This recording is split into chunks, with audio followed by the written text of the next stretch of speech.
Okay, Frank, you are welcome once again. Thank you very much. It was a pleasure talking with you the other time. I'm happy to see you again today. So, what do you think we should be talking about today? Thank you very much, Prof. From the last time we talked about arts, and the fact is that I've not digested it like very well. So I think we should revisit it deeper this time around on how this art, the impacts of art in our society today, in our community, in our state, in the nation like Nigeria, then Africa. I don't know about the Western culture, if they value arts also. But let's start from our society here. So I think we should talk about art more deeper, the impact of this art in our society. Well, the one thing is that you can never really exhaust any issue, any topic. So I think we should discuss the one we can and probably leave the rest for those who will view us to chew on. But talking about art, you just mentioned the Western world.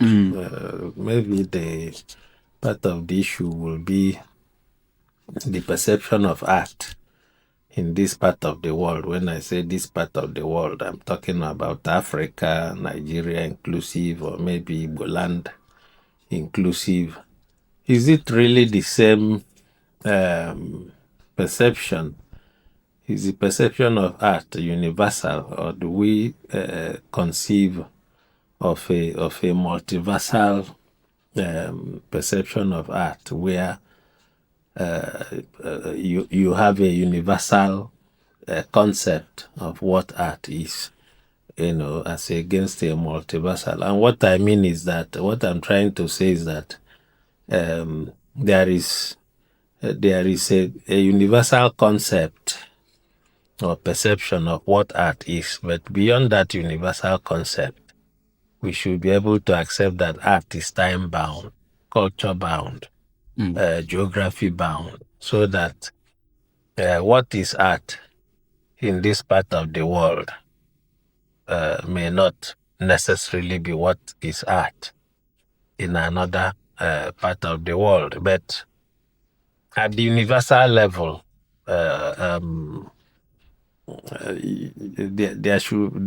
there may be a consensual perception or notion of what art should be. Somebody called Ellen Disanake, an American author, a biologist actually, tried to draw an analogy between that issue and the scenario of a group of babies crying inside the room, a locked room, nobody is seeing them, so that from outside you hear the crying of babies.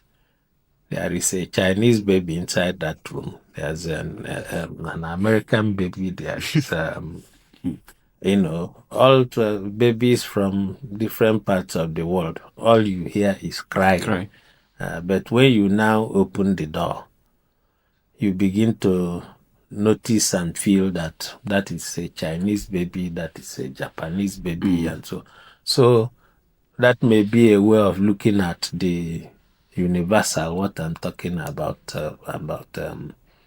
universal and multiversal perceptions of art. So art, we can say, is both universal and multiversal. So if you want to bring it down to what we have today as art, is it still the art, art as we saw it in pre-contact times, or has it been affected and influenced by the colonial encounter or even the post-colonial experience? So what is it that we talk about today when we talk about art, the word ART? And does it really, if you take the Igbo experience, for instance, of what art is among the Igbo or any ethnic society, does that really translate to ART? Or is it that ART brings up the Western notion of art, which has now been superimposed on everybody because of the colonial encounter, slavery, and all that? We have to wear the garb of Europe and America, not only in art, but in so many other spheres of existence. So it may be interesting for us to begin to think of what art really means when we talk about art in the present times. I don't know whether it makes sense to like me, for instance, young, like our age difference is much, so I wasn't there then. But from the history I've seen and some movies I saw, I think one movie, the name should be "The Gods Must Be Crazy" or something, where they portrayed how like Africans were existing before the coming of the whites. Now I saw where people like they manufacture things themselves. They get the animals, they make all these hides and skins. They use it to make clothes and use it to make other things, food. People are living perfectly until the whites came, brought in the whole refined form of, maybe I'll call it refined form of art.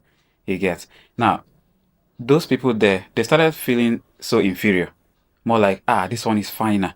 Okay, now let's use this bottle for instance. You see that this is a bottle of water compared to the one we have. In ancient days, there is this pot, this clay pot we use. That was the refrigerator back then. If you put water there, if you take water from it, it's very chilled and very okay. Now, people will be like, okay, there is a freezer. Now, they'll move away from that. That inferiority is what I think is affecting our art. Though, you talk about colonialism. When they were going from the history, they took our arts, some of our artifacts, took it to their museum. So for me, I think I personally feel like the Westerners, they don't see art the way we see it. Art for them, I believe, is a personal opinion, maybe more of like a show of let's like keep it here, come and see it, then you pay, you go home. Then we used to, put more value in our own art before. Now AI has taken over. Artificial intelligence, let's say, a computer just took over everything. I doubt if we still have people who do art like art in our society today, no matter the form of art. Because from the look of things, money has taken over. So whatever gives you money quicker is what people go for. The people I think are still doing art like to the core now are people that love art for what it is, people that derive joy, not necessarily money. You get. So because if you check whatever you're doing now manually via art, creativity, and all of those things, someone can just sit and use this phone or a laptop, just make it happen in just 30 minutes. And the person's market will sell globally. Now, when you talk about the global art, the universal or multiversal art, someone can just, without even creativity, the person will just do something very wonderful and pose it to the world. They will appreciate the person. But let's say sit here now, think of everything you can do, make it happen. It won't really, go that far. So I think using Igbo land, for example, I cannot remember who or anybody, like any society, that will be like, okay, today is an arts day, or today is cultural day for arts and all those things. The other thing we see is when they do cultural day, Edo people will dress like Edo, like they will dress in like Edo attire, and soca, all of those people in different Nigerian ethnic groups. Aside that, people don't portray art in our day-to-day activities. Though the last time we talked about things we do being all about art, the clothes we wear, and all of those things. Now I'm talking about the clothes we wear. Now it's even machine. Everything is mechanized. So I think the Westerners, they have taken over. Introducing all of the easy way to do all of these things. Before, the wristwatch we have now, I don't think it was existing. They told me, or they told us, that how they used to check time then is when you look at, I think they said if you look at your shadow, or if you look at a reflection in the water or position of the sun. I think art is fading out in Nigeria. I don't know about every other African country. Well, Well, the art is not about. I don't think art is about necessarily about an antiquarian way of looking at things or doing things. There is no doubt that we are heavily under Western influence, but again, you cannot. I mean. Repudiate everything that is Western. Westernization or colonization brought a number of positive influences. We have to acknowledge that. But we also, at the same time, acknowledge that it has erased or corroded a number of things.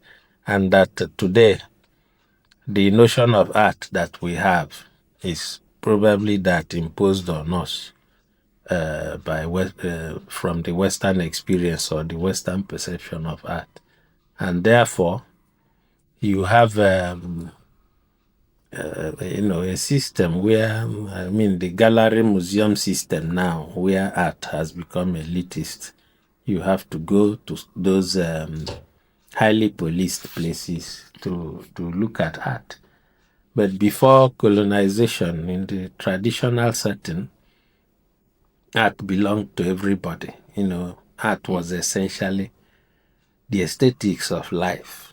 That is why you say that being alive is art, like the Igbo would say, "Inondo be hwanka," So, but at the same time, I mean, civilization seems to be a one-way traffic. You cannot move back. But at the same time, we talk about looking back to see what can be taken from the past to be able to enrich the present.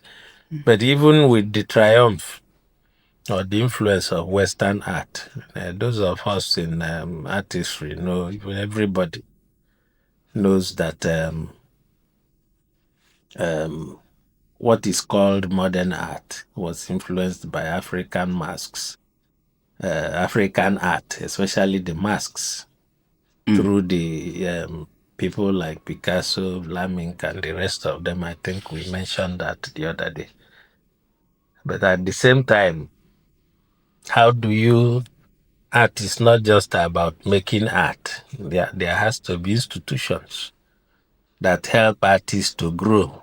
We are not talking about 200 years ago. If you carved a mask, people will come and look at it and then praise you for doing that. The mask will be performed, and you live in the euphoria of being the best carver in the village. And mind you that before colonization, artists were put in a special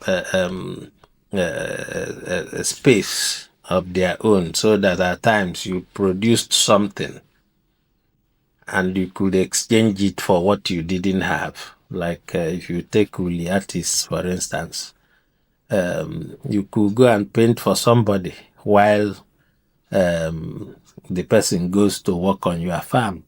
Or you paint for somebody or decorate somebody's body. It gives you chicken, yams, and all that. Today, nobody will survive on chicken and yams. So people have to make money, and that is part of what we have learned from the West. That art, apart from being a purveyor of aesthetic enjoyment, should also be a means, provide a means of livelihood. But the artists of today cannot thrive in isolation. There has to be an ecosystem that enables him or her to survive. And part of that ecosystem is enabled by a number of important institutions, consecrative institutions that help art to become what it should be, that help art to, acquire values that enables it to benefit the artist and benefit the society. And for this part of the world, and perhaps other parts of the world, we should be looking at institutions like the National Gallery, art councils, museums, private galleries, and so on. So I think part of what one should be looking at or talking about is how what how many of such institutions exist in Nigeria today, and how are they faring? How are they contributing to the triumph of art and to the success of the average average artist? Talking about the contribution now, yeah, I know some viewers might understand that some people have not heard these institutions you just mentioned for the first time. I mean, I'm just hearing like a couple of them for the first time. So these institutions, I think they're just there for being there. You get some. Let's use the writers for instance. We have the likes of Wole Soyinka, we have Chinua Achebe, we have Chimamanda Ngozi Adichie. Now, if we should ask ourselves, when last did they write? And is there like, let's use music for instance. Musicians, what they do is that when you get to a certain level, you own a record label where you now sign upcoming artists or maybe already made artists. Then they will operate under your label. Then you push their career. Now, bringing that deeper into art now, which of those institutions are like bringing artists, trying to showcase them to the world and all? The notable ones we know, all of the Chimamanda, they barely write. They are now basking in the euphoria of whatever has happened in the past. Maybe when they do one work, it's Actually, going. Chimamanda released the book the other day. It What is, was the Dream Count or what? What is the title of the book? you see, I personally didn't even know she released the book. No, it's more like this thing they talk about the past glory. Now, people don't even value writing anymore. I think someone said, I forgot his name, but he said something like, if you want to uh, uh, tell an African man or a black man something without him knowing that you told him something, you put it in writing. Statistics has it that black people don't like reading. So there are books on how to do this, how to do that, but people barely read. So we believe more, like, I think it's our fault, if you ask me. We just want to like do that one. If they play the show in Pigeon, more like do this, get the money quick and move on. So it's, if you ask me, it might not really be the fault of the Westerners or colonization. It is us. Well, nobody is saying it's the fault of the. We are saying that we have institutions in Nigeria that should promote art. I'm not a writer in that sense, a literary, artist. I have a few things in my closet which I may publish, I may not publish before I go to my grave, whenever it will be. But for today, I'm known more as a visual artist. And we have the National Gallery of Art. We have National Art Council for Art and Culture. We have the National Museum. And if you asked me, I wouldn't say comfortably say that they have done swimmingly well or excellently well, some of these institutions. And I think the problem is not now about West or non-West or whatever. It's about us as a people, as a nation. How much do we appreciate art? How much has these institutions enabled us to appreciate art? How much of art is propagated, promoted to enable effective appreciation?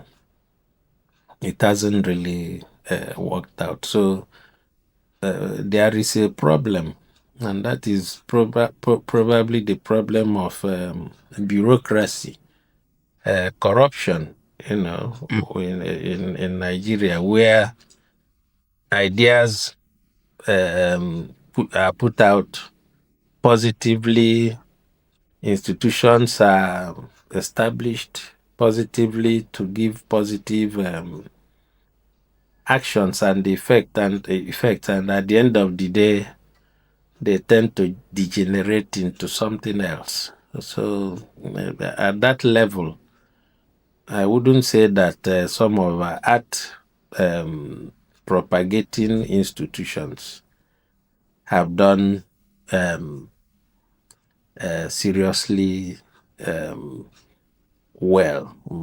Now, I would like to ask you, these institutions you mentioned, we've not seen much of them, but why do you think they are not doing much for our society?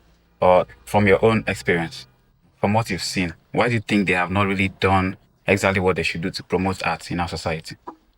Well, I can't speak for them, but there are expectations you have as somebody who has been in the field. I've been in the field, I would say, from 1990 until now. And it's mere tokenism on the part of some of these institutions.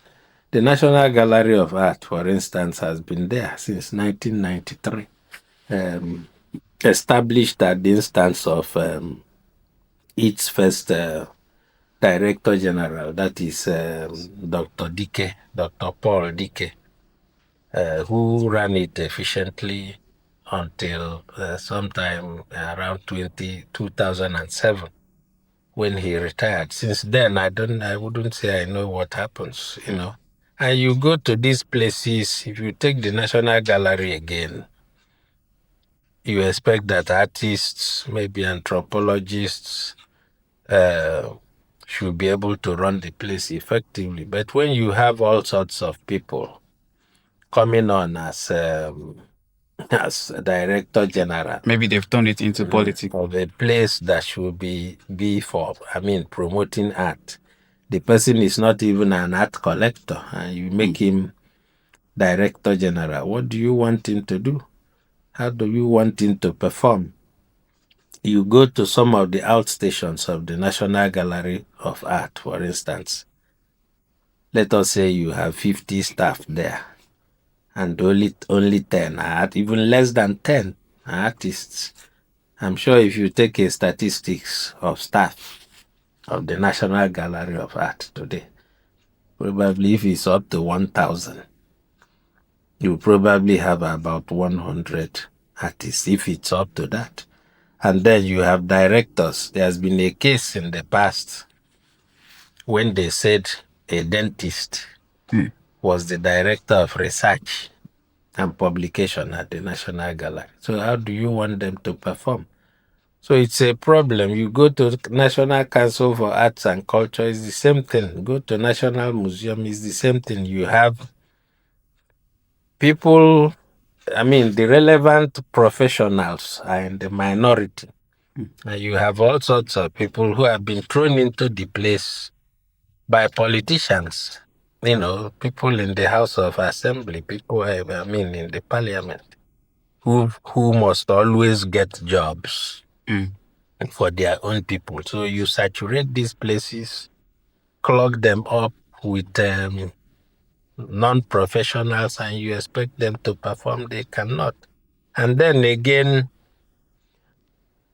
the notion of art, the sense of appreciation is not there. There seems to be a divorce between art and society in Nigeria. Let us face it. Except for a state like Enugu, maybe one or two others, I don't know, but at least I know that the Enugu state over the years have shown interest in art. And this present governor is doing well by showing some not just interest but concern, trying to put some of this public art in good shape, mount them well, and all that. So it's a complex issue that you have the square pegs in round holes, poor funding. Even when the funds come to some of the institutions, they are not channeled to artists. I don't know how many artists are sponsored to go out. I had an experience in 2002. I was going out to have a show in London, and I applied to the National Gallery of Art. Well, all I was getting was, please bear with us. We'll get back to you. I went to the exhibition, came back. They said, well, we are going to refund you. Please bear with us.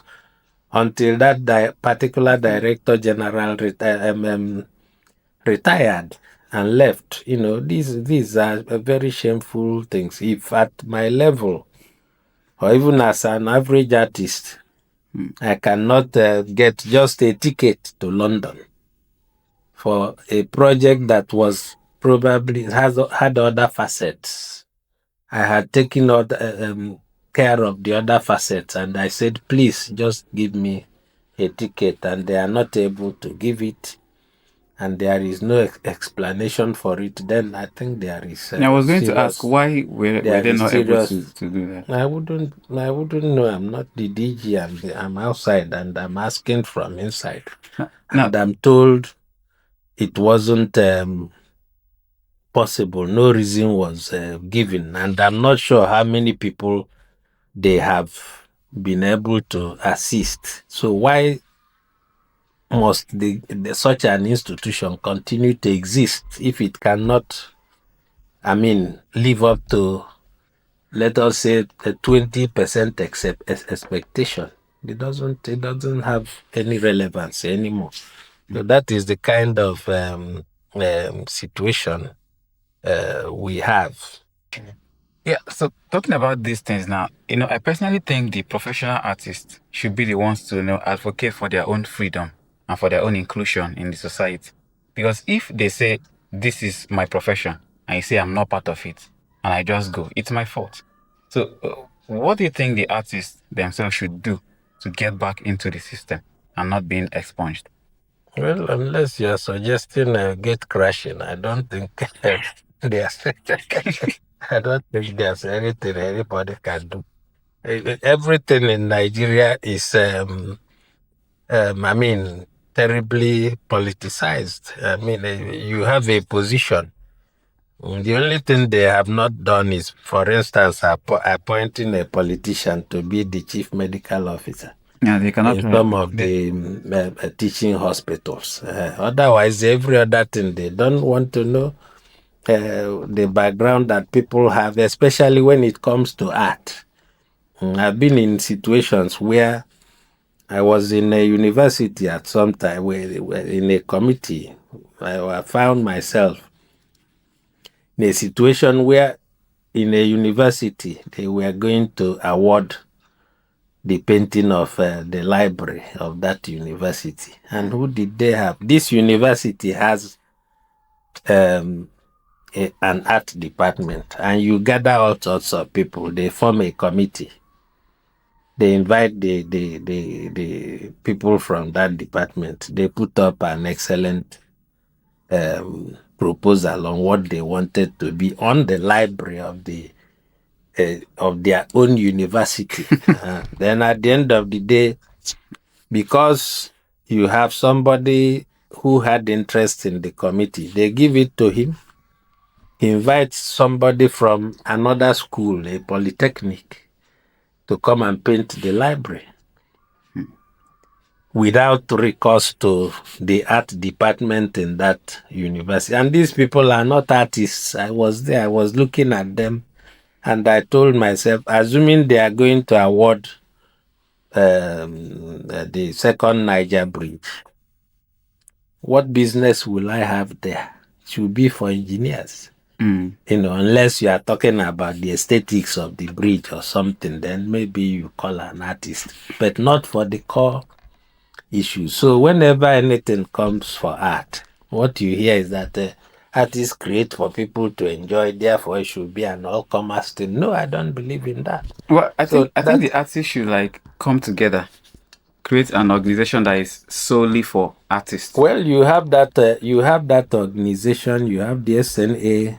How many times or how often are they consulted before some of the appointments are made? I'm not sure they are consulted. So you always have people appointed to some of the institutions I have mentioned who are not relevant professionals. So they go there and they continue to advance the cause of politicians to the detriment and chagrin of artists, and it has not helped anybody. So art in Nigeria continues to suffer and may continue to suffer, both art and artists, until like you are asking, we get together and they say enough is enough. For now, I don't think artists have done enough to assert themselves to ensure that they are enabled or allowed to take their own destiny in their own hands in this part of the world. Well, at this point, I think it's the job of the artist to sit up and stand up to whatever is happening and challenge whoever is challenging them. If you ask me, it is all in your hands. They said that your destiny is in your hands, right? So as it is right now, it's up to the artist. Don't forget to drop your comments in case you're an artist and subscribe to this channel. Prof, maybe some other time we'll still revisit this topic. It's nice being here with you again. Well, thank you. Like I said, it's endless. We can never exhaust Exactly. it. Yeah. Thank you. All right. Thanks for watching.